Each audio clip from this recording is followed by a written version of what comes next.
Vijaya, Shubha Vijaya and Happy Dosera.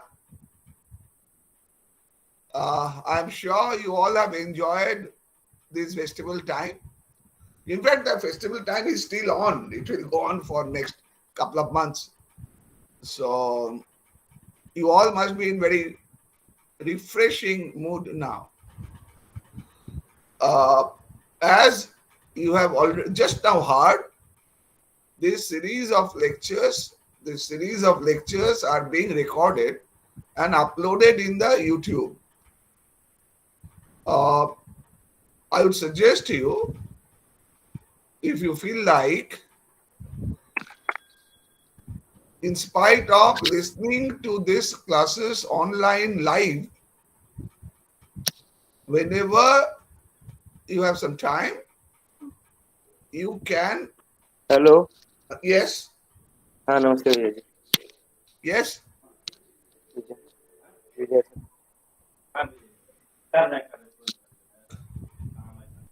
Okay. ये अगला लेने से मना कर दिया. Please mute yourself. Please mute yourself.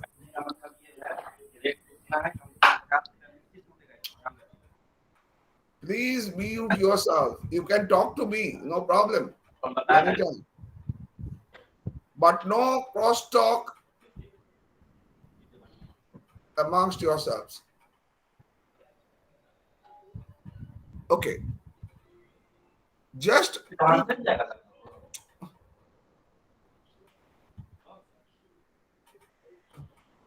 okay. As usual, we start reading this gospel. I call this sentence as a gospel for our series of lectures. What is that?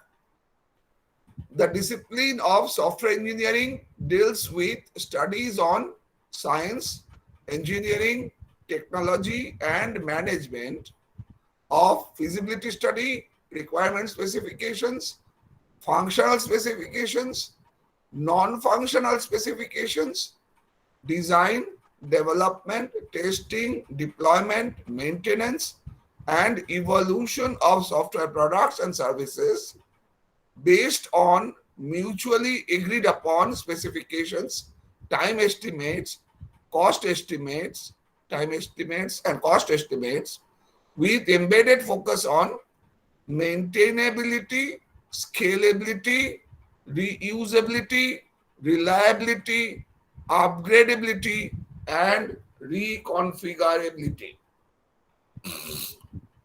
We have already discussed the connotation of science, engineering, technology, and management. In the last class, we have also discussed feasibility study, requirement specifications, functional specifications, and non-functional specifications. Do remember what we have been saying again and again. When you face the interview board, you must have some idea about the organization for which you are presenting yourself.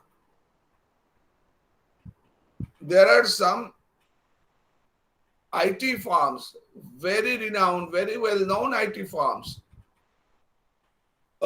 like Pricewaterhouse, Ernst & Young, Deloitte, DB Shaw, many of them, whose primary responsibility concentrates on feasibility study, requirement specifications, functional specifications, and non-functional specifications.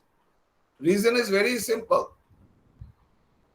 When a large company in any sector, say transport sector, banking sector, they want their functions to be computerized, they have to ask for tender. They have to write, they have to develop what is known as DPR, Detailed Project Report.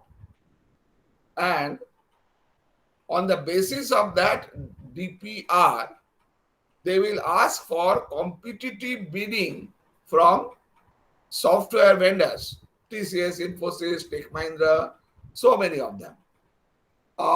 Quite naturally, the companies which participate in developing the DPR, they cannot participate in the development of the software later on, because that will lead to conflict of interest. So DPR, we have some special, or I should say, special not targeted, some companies which whose primary responsibility is develop the DPR, detailed project report, and which includes feasibility study, requirements, functional specifications, and non-functional specifications. So, so facing the interview board for Pricewaterhouse will not be same as facing the interview board for TCS. Similarly, facing the interview board for TCS will not be the same as facing the interview board for Microsoft. Some attributes will be common, definitely. Why? Microsoft is essentially a product-based company, whereas TCS or Infosys is predominantly a service-based company. So, of course, you have to have thorough knowledge about coding. There's no doubt about it. You got to have some thorough knowledge about the basic subjects, data structures, algorithms, discrete maths, graph theory, combinatorics, computer networks, software engineering, operating systems, database management systems, and also at least 2 subjects which you are absolutely confident of out of these core areas. And then there are attitudinal factors that also we have discussed earlier. But beyond that, you have to be ready for have some idea about what the company is doing and how you say that you are prepared to take up the challenge. So today we are concentrating on design, development, testing, and all those, which are essentially the domain of software engineering. In fact, the feasibility study requirements, all those are also within the domain of software engineers. But today we concentrate on the functionalities of software engineer, which the students or Amjanta, they generally think of design, development, testing, and all those. Oh, sorry. So what are the areas of concern in software development? First thing is very important. Self-discipline is a badly needed trait. How to define discipline and then self-discipline in software development? First of all, we need to understand that. I'll give you some examples. Remember, in any software industry, this joining a company and leaving a company is very common amongst professionals. If somebody joins a public sector undertaking or some big industry, say steel industry, cement industry, generally a person joining that company keeps on working with that company for many, many years. Whereas in software industry, people switching jobs from one company to another company is very common. Now, suppose a software project is supposed to be completed within, say, 9 months. If somebody joins the company and leaves after 4 months, the company cannot afford to just throw away whatever she has done in last 4 months. Whosoever joins in her place, she must be able to continue from where her predecessor had left. just like your relay race. So that means right from the beginning, the development process has to follow some particular rules, regulations, norms. Uh, this requires a large amount of time to discuss. I'll just highlight some of them.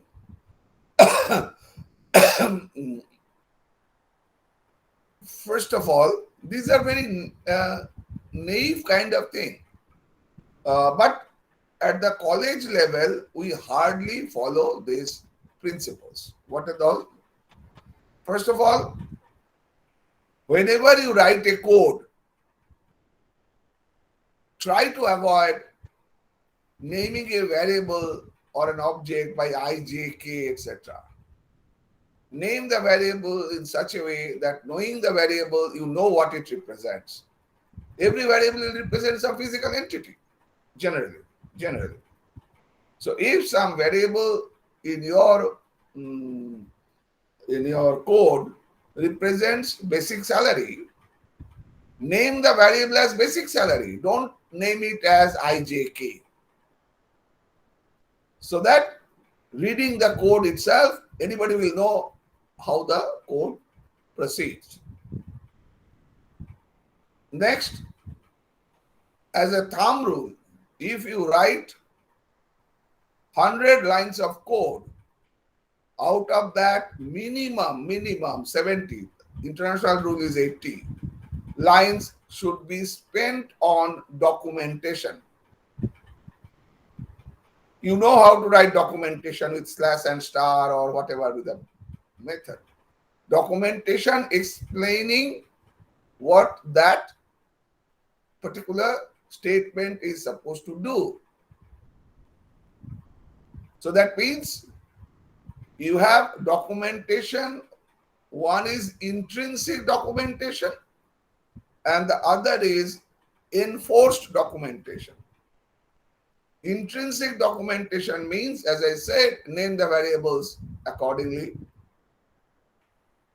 Design the functions in such a way that just looking at the name of the function, we know what it is supposed to do. And a function should be self-sufficient as much as possible. This is intrinsic documentation.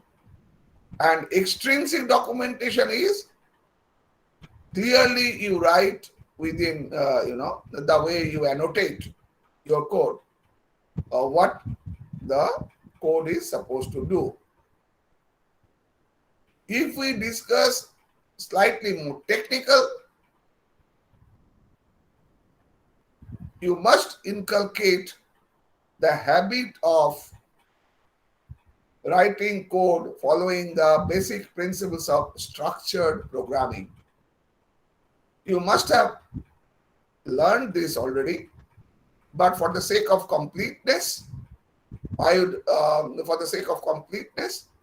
like to just highlight the basic features of structured programming.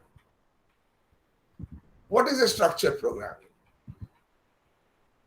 First of all, let's take a regular example, everyday example. A country has to follow some basic discipline. A country has to follow some basic discipline. And otherwise, the country cannot prosper. It's true with family, it's true with institute, it's true with every society, every entity, it's true there. So in public life, what is discipline?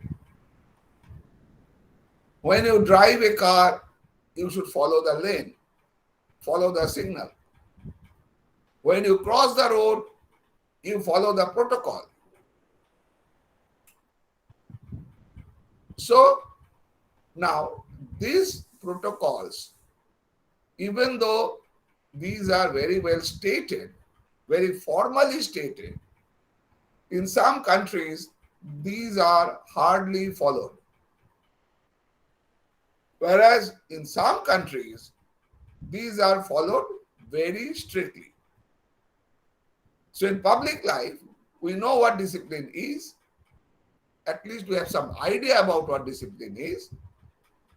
In some instances, the discipline is left for the individuals to follow, even though there are some guidelines.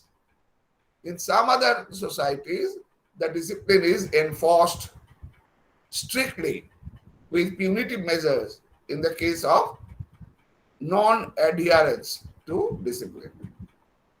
Similarly, when you write a code, say you write a 1,000-line code following any language, you must follow several guidelines.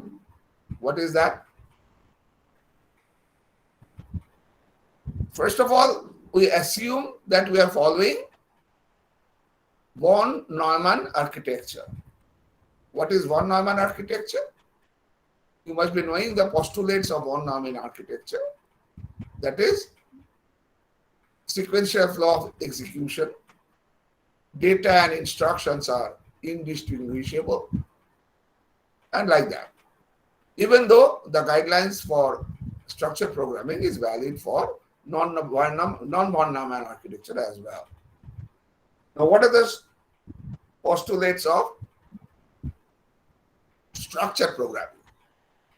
First of all, your program must be modularized. That means if you see that your code would be, say, 10,000 lines,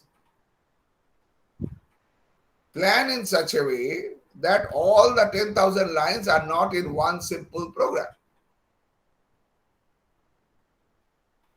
Design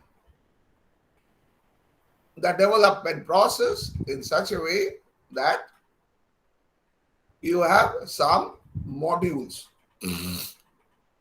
which would be interconnected according to functional requirements. Why is it required? Very simple. For maintainability. Basically for maintainability. If you find some portion of the code is not functioning the way it is supposed to do, then it will be easier to change that code.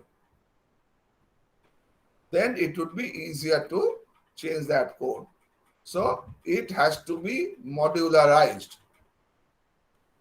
And there would be basically 3 types of fundamental modules. 3 types of fundamental modules: sequence, condition, and iteration. Sequence, condition, and iteration. Sequence is something like when you write some sentences in C, statements in C, within begin and end. You write begin, end, and add some sentences, statements there. This is a sequence. That means sequence of some statements clubbed together within a module. This is a module marked as sequence. What is condition? If, then, else. If, then, or case. If something is true, depending on the condition, you take something. If it is not true, take something else. This is condition. And what is iteration? You know very well. Do while do, for next. All these are iteration, modules for iteration. It is mathematically proved that if you have in your control some mechanism which has at least one instance of sequence, at least one instance of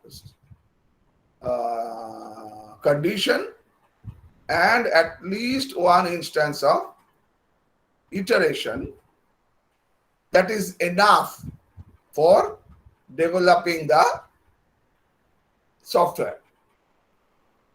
You may be using many such modules, but basically these three types of modules are necessary and sufficient for developing any code to solve some problem, irrespective of the nature of the code. But I'm not going into the algorithm side. That's a different story altogether. I'm talking about just the development side. These are known as fundamental postulates for software engineering. So whenever you write a code, make it a habit. Even if you are writing a code for a simple classroom assignment,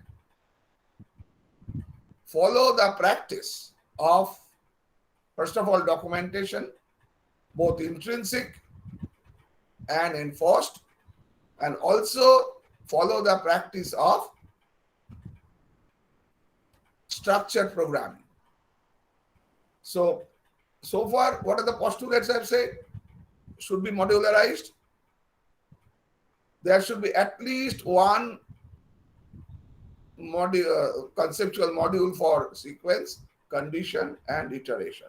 And third one is also very important, which means every module must have single entry and single exit. You cannot get out of any module from inside the module. You cannot get into a module anywhere within the module. You just cannot. Just like when you go to some place where there is a queue, you are not supposed to get into the queue in between. You are supposed to follow the protocol. So, single entry, single exit. You may ask, for those who are familiar with C, what does statements like loop, exit, they do? Think carefully. Loop takes you back to the beginning of the loop. Exit takes you back to forward to the end of the loop. That means to enter a loop, you have to enter it through the beginning. To get out of the loop, you have to get out from the end of the loop. Of course, in between, you can skip some of the statements depending on how it looks like. So this clearly means that your code must not have any unconditional go-to statement. This is dangerous. You should never use unconditional go-to statement. From anywhere, you just write go to some level and go there. No, this is a strict no. And it is mathematically proved that you can do that. You can write any code, whatever complex the code is, without using any unconditional go-to. Now see, if you write programming in C technically supports unconditional go-to. But you should be careful not to use unconditional go-to anywhere in your code. If somebody asks you to write a code, and if it's seen that if you have used unconditional go-to, it will be very difficult for you to get the job, even if the code serves the purpose. On the other hand, some object-oriented language like Java, they do not provide unconditional go-to. So if you write code in Java, there is no scope because Java does not support it. Now the issue is, if you have a platform which does not support any kind of adventures, I use the word adventure, to go beyond the paradigm of software engineering, then there's no issue, no problem.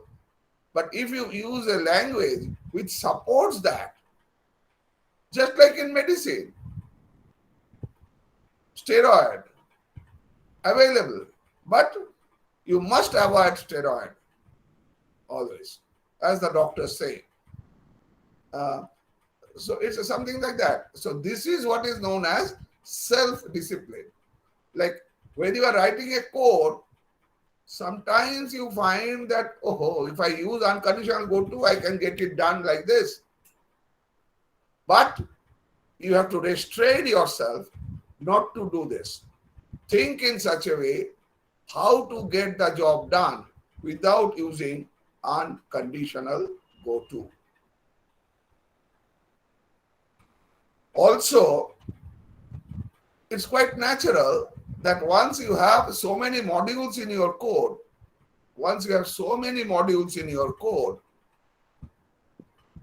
they have to be interconnected. If we consider a module as a node and interconnection as the edge, then this would lead to a graph. If we consider each module as a node and each edge, each connectivity as an edge, this will lead to a graph, which is essentially known as software architecture. Till several years back, maybe several decades back, by architecture, if we say architecture, it is assumed that you are referring to hardware architecture. Today it's not so. Software architecture is also equally, if not more important than hardware architecture. And once you have this notion of architecture, again it comes to self-discipline kind of thing. We have mentioned about the modules. The interconnectivity amongst the modules must be characterized by high cohesion and low coupling. High cohesion and low coupling. This means what? Cohesion is an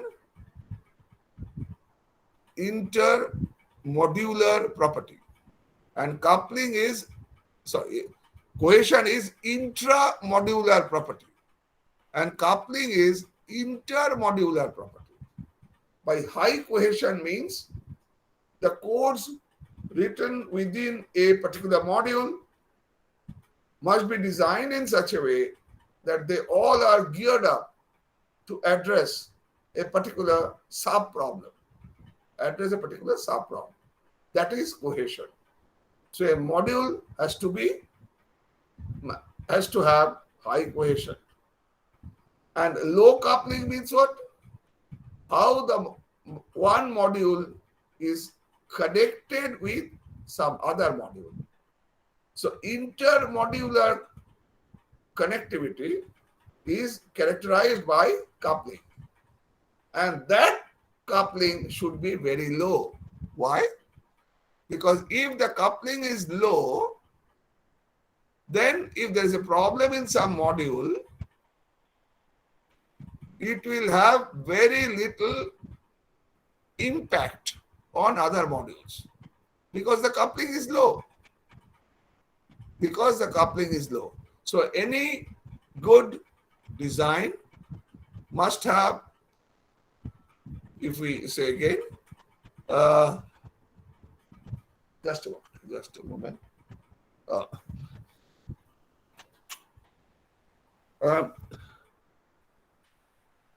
Must have, I have already discussed about documentation part. Next is about following the postulates of software engineering. And third is this next step of having high cohesion and low coupling.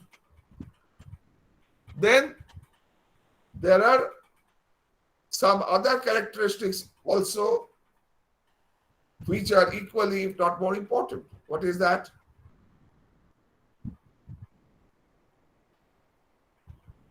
We will discuss software development life cycle as we go ahead. But right now, you can appreciate that your design phase should be decoupled from development phase as much as possible. So again, what does it mean? Before that, let's discuss the intrinsic property. Number one, we have already mentioned high cohesion and low coupling. Similarly, you should follow the basic principles of defensive programming. Basic principles of defensive programming, which is generally accomplished through redundancy in programming. Basic philosophy is to embed defensiveness in your code, which is implemented through redundancy. I can give you some examples. Whenever you declare some variable, int, say in the variable side, you give int x. What does it mean? X is a variable, type integer, maximum size 2 bytes generally, and then whether static, auto, and all those. And it is also assumed that the variable, obviously, the machine reserves some space for that variable, and it is assumed that variable is initialized to 0 to start with. It is assumed. And it is also true that most of the machines follow this practice. But why should we take chances? Before using any such variable on the right-hand side of any statement, it is always advisable to initialize those variables. Generally, initialized means initialized to 0, but it can be initialized to something else. So any statement will have a left side as well as a right side. X equal to y plus z. So x will be summation of y and z, and we have declared x, y, and z all as integers. Now, if x is not initialized to 0, it doesn't matter because y and z are added and the result is placed in the address of x. And whatever was written in x earlier is overwritten. But what happens to y and z, which are on the right hand side? You have to read that and whatever. So if initialization is not done properly, it may lead to trouble. A very naive and simple example. Another example, which is not that naive. You should write your code in such a way that at no point of time, user can get out of the code, out of the program, just abruptly. The user may make mistakes. But your program should be capable of, at least to some extent, anticipate some of the mistakes and take corrective action. Simple example, when you are driving on a road, you are following all protocols, and a pedestrian is not supposed to cross the road. But if you see beforehand that there's a tendency of a pedestrian to cross the road, you slow yourself down. Even though you may not have to, because this is his fault. But that's not how the society works. So here also, suppose you have write a program where you have to open a file. You have to open a file, take a record at a time from the file, do the processing, and then processed result, you put it in another file. Numerous applications are there. In fact, almost every application is like that. Having a file, given a file as input, you open the file, then read each record of the file, do the processing, and get the processed result stored in another file. Get the processed result stored in another file. Now what happens? When in your code you write say open file, you have to give the file name. It's very common that when you give the file name, the file does not exist, because the file name should be complete together with where it is stored, which drive. Most of the cases, the drive is taken implicitly. So if the file you are going to open has got a name which the computer cannot find in its storage, obviously the machine will say the file does not exist and take you out of the complete program.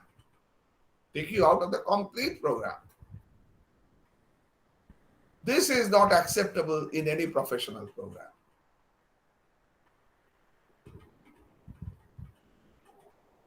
The moment you write a program, in a statement, open file such and such, immediately after that, from the manual, you see what is the error code. What is the error code generated by the machine when the file is not found? What is the error code generated by the machine when the file is not found?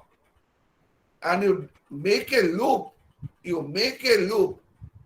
within the code saying that you flash back to the user. Sorry, the file does not exist. Do you want to retry? If the user says yes, you take the control back to the code so that she can give another name. If she says no, then she gets out of the program. But this is not unusual way of interrupting the flow of execution. This is not unusually done. It is a part of your thought process.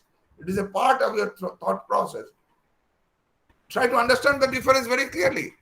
If you do not write this 3-line or 4-line code for saying that, okay, the file does not exist, do you want to retry, etc., etc. And if you don't do this, the computer abruptly stops. Computer means the program abruptly stops and the control is out of everybody. On the other hand, the control is still with the user and the user knows that she is now getting out of the program if she doesn't want to continue. Typical example of professionalism in developing a code. There are many such examples. Now, If you do not include these 3 or 4 sentences, statements in your code, what will happen?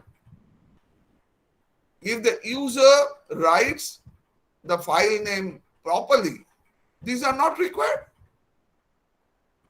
If the user writes the name properly, this is not required.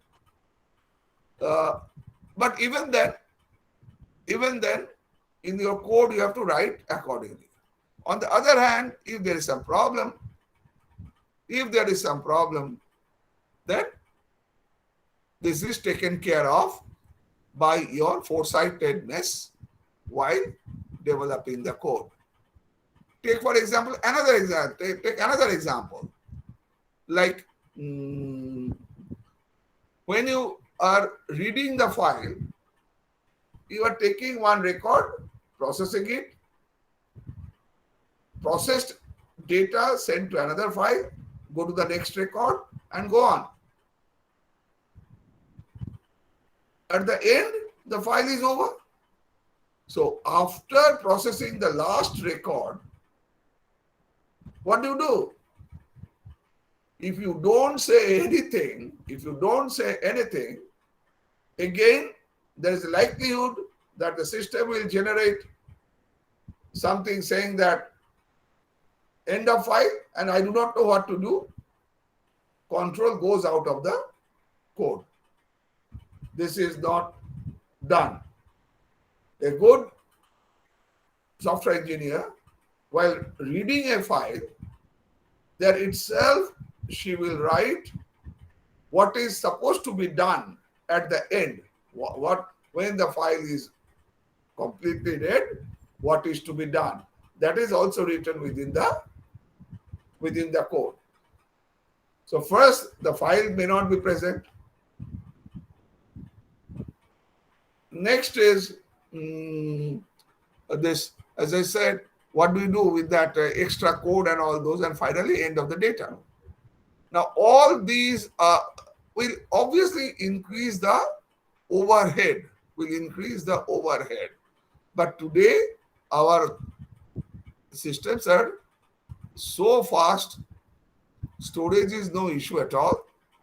It is always advisable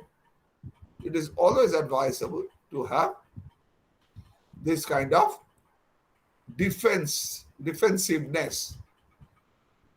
And as I have already said earlier, this defensive programming is generally associated with redundancy in code. These are redundant. You may say that this is redundant. If everything is correct, this is not required.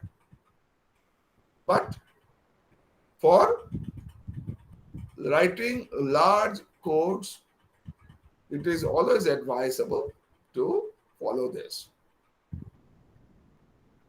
So, structured programming, coupling, cohesion,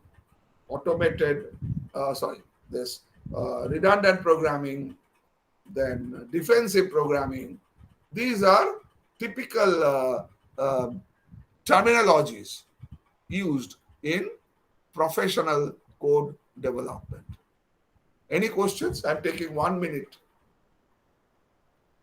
gap. If you have any questions, please feel free to ask me.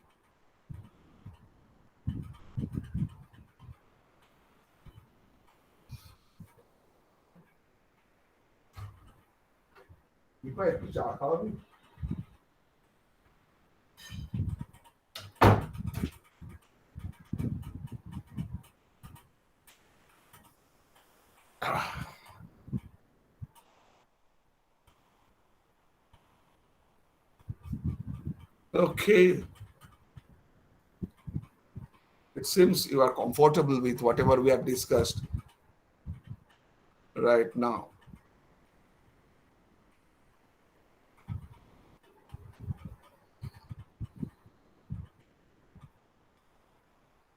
So what are the other facets?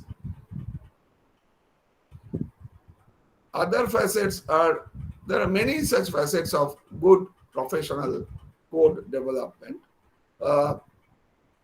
One is those practices of I should say, abstraction, information hiding, which are generally associated with any object-oriented programming design methodology. Do remember,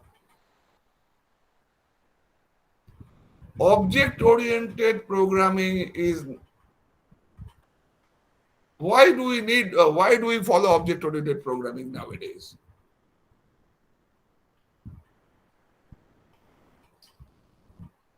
Can you find any problem or a class of problems which cannot be solved by procedural programming languages like Pascal, even C or Fortran, and for which I won't use Fortran, C or whatever, and for which you have to use object-oriented programming?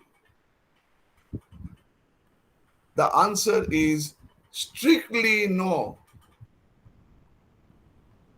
The answer is strictly no.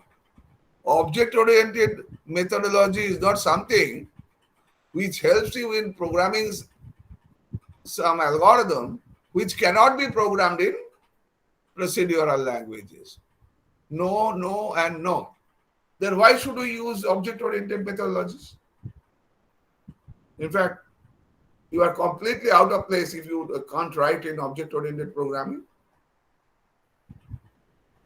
The reason lies in those characteristics. First of all, abstraction, information hiding. Remember, over the years, hardware cost is coming down and software cost is going up. So any organization will prefer to concentrate on minimizing the software cost. And software cost does not necessarily mean development cost only. Software maintenance cost is, in most of the cases, many multiples of times more than the development cost. Think of a simple example, the railway reservation system, which was initially developed in early 1980s when you were not born. Early 1980s or mid 1980s. Can you imagine the configuration on the base on which this system was designed, developed, and implemented? Initially, it was PDP-1124 machine, RSX-11M operating system. Soon after that, it switched to VAX VMS. VMS is the operating system, and VAX is the machine from Digital. In the initial phase, that in PDP-1124 systems, the memory was 64K, 64 kilobytes. Yes, I'm saying 64 kilobytes. The language used was predominantly Fortran with some assembly level programming. And how many terminals were there all over India? At the most, a few hundreds. So over the years, the hardware has become completely obsolete. System software, the operating system, even the language compiler, those are completely obsolete. Hard disk drives and all those are completely obsolete. But the software is still running. Software is still running. And many functionalities have been added. Many functionalities have been added. So you can very well appreciate the huge amount of complexity in maintaining the in keeping the application software on even when the hardware is completely changed, system software is completely changed. How it could be achieved? If you have already read database management systems, you may have seen that in DBMS, that architecture of DBMS is explained very clearly in some standard textbooks, Navate, Date, whatever. What does it say? That you have to differentiate between conceptual design and physical design and then implementation. So that, first of all, if there is some design process, it should not have any implication on development process, disruptive implication. In fact, some of these ideas are embedded in object-oriented methodology. When you say abstraction, what is abstraction? Abstraction is basically explaining some properties of some entities,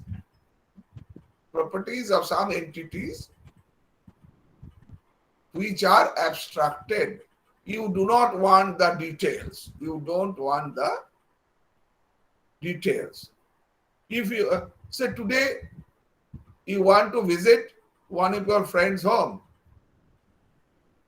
you search Google, give the address, you get where the home is. But do you know how many bedrooms are there in that house?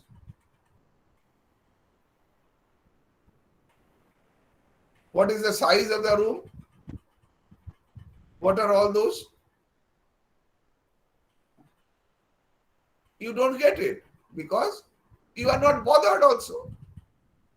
So this is an abstraction of that house. This is an abstraction of that house. Same example, you take it forward. You want to visit a house with the objective of reviewing the house which you are contemplating to buy.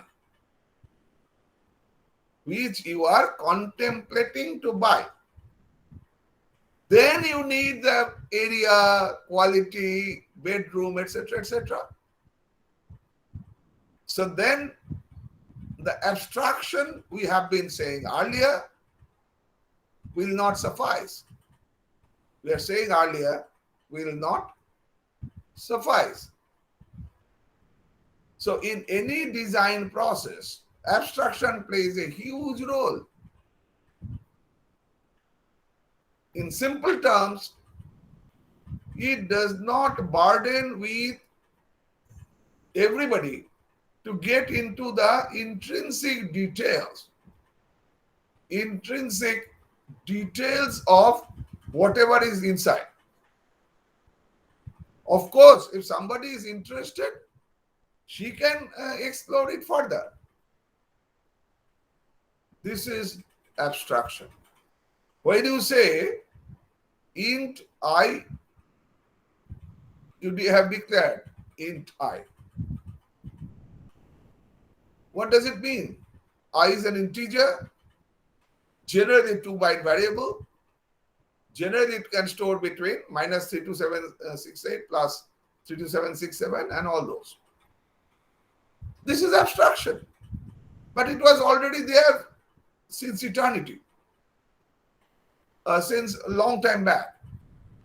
Now you go a bit further. In object-oriented programming, you have something called methods. So in many cases, when you define an object,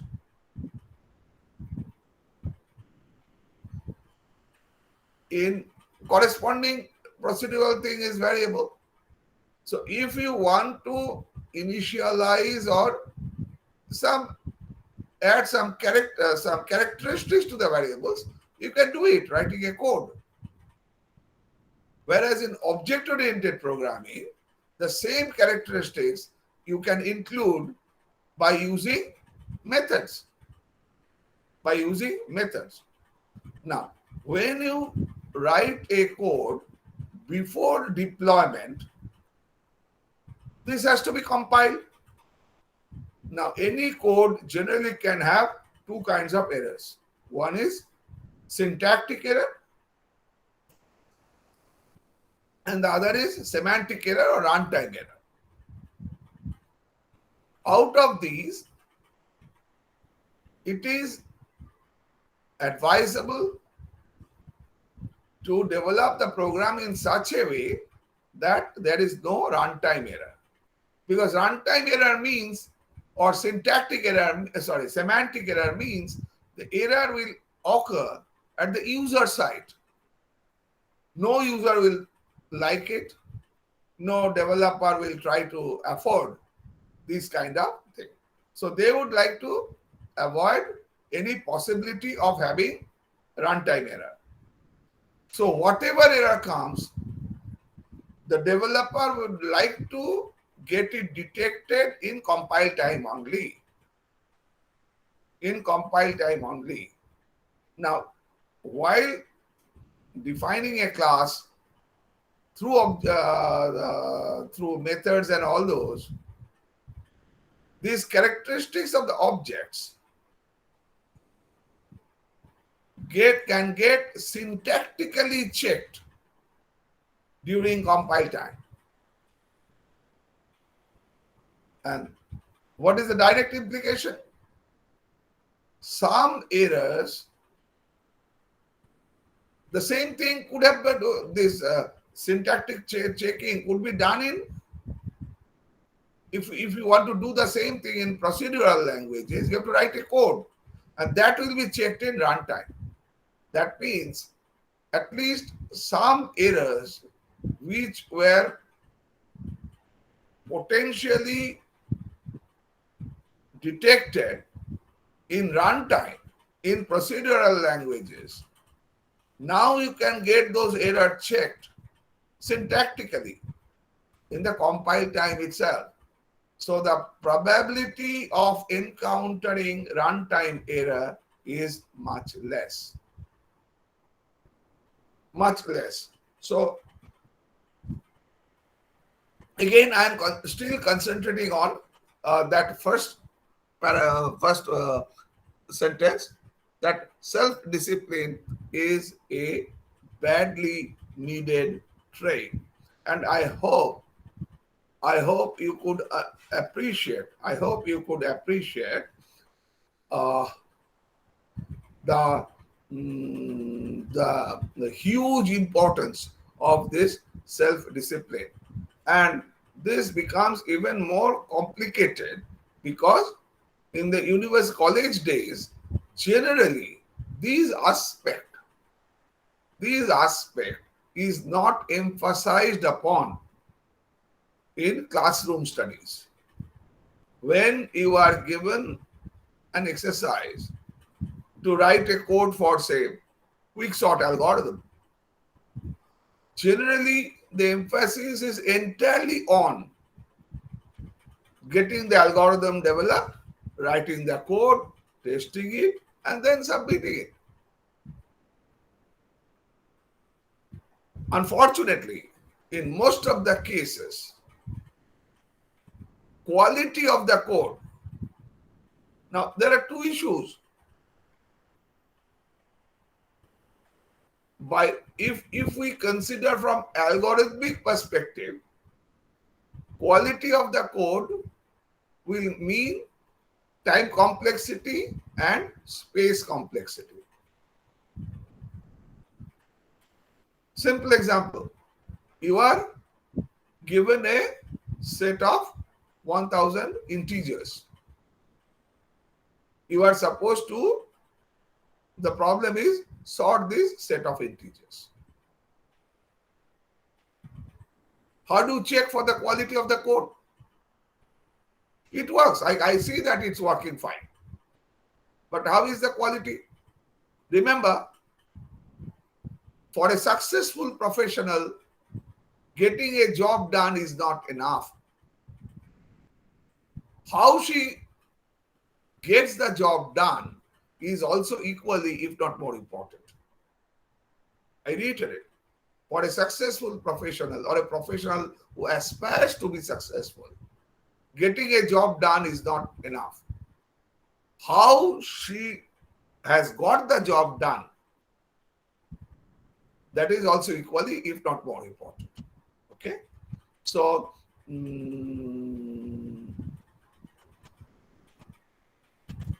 so there are so many algorithms for sorting.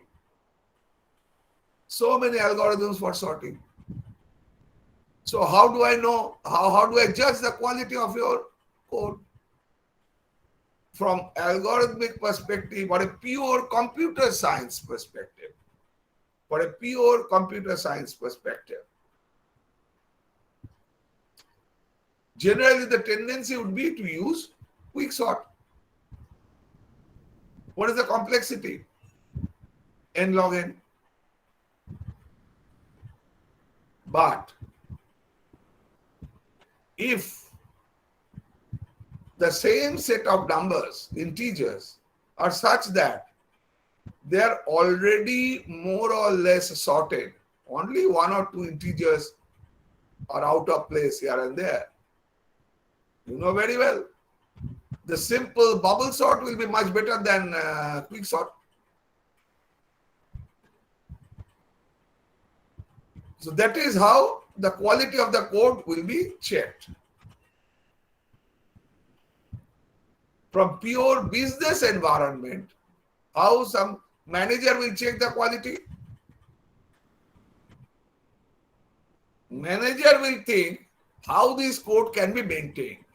If the person who has developed the code, if she leaves the job and some new person joins, will she be able to carry on and build it forward? Some further tuning is required for the code. Then the manager will concentrate entirely on whatever we have been discussing so far. We have been discussing so far in today's class. When we talk about design and analysis of algorithms, then the same set of discussions, again involving the quality of code, will be from a different perspective. But here we are discussing from pure business perspective. That does not mean that algorithms are not important. In fact, algorithms are very, very important. But that is from a different perspective. From a different perspective. So, then documentation, structured programming, and all those defensive programming, whatever we have said, all those, what about coupling, cohesion, all those will come. All those will come. Okay? I think I have to close today. Any questions?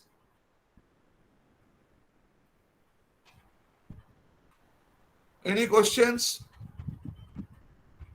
Gitanjali, are you there? Yes, sir. Gitanjali? Yes, sir. I'm here.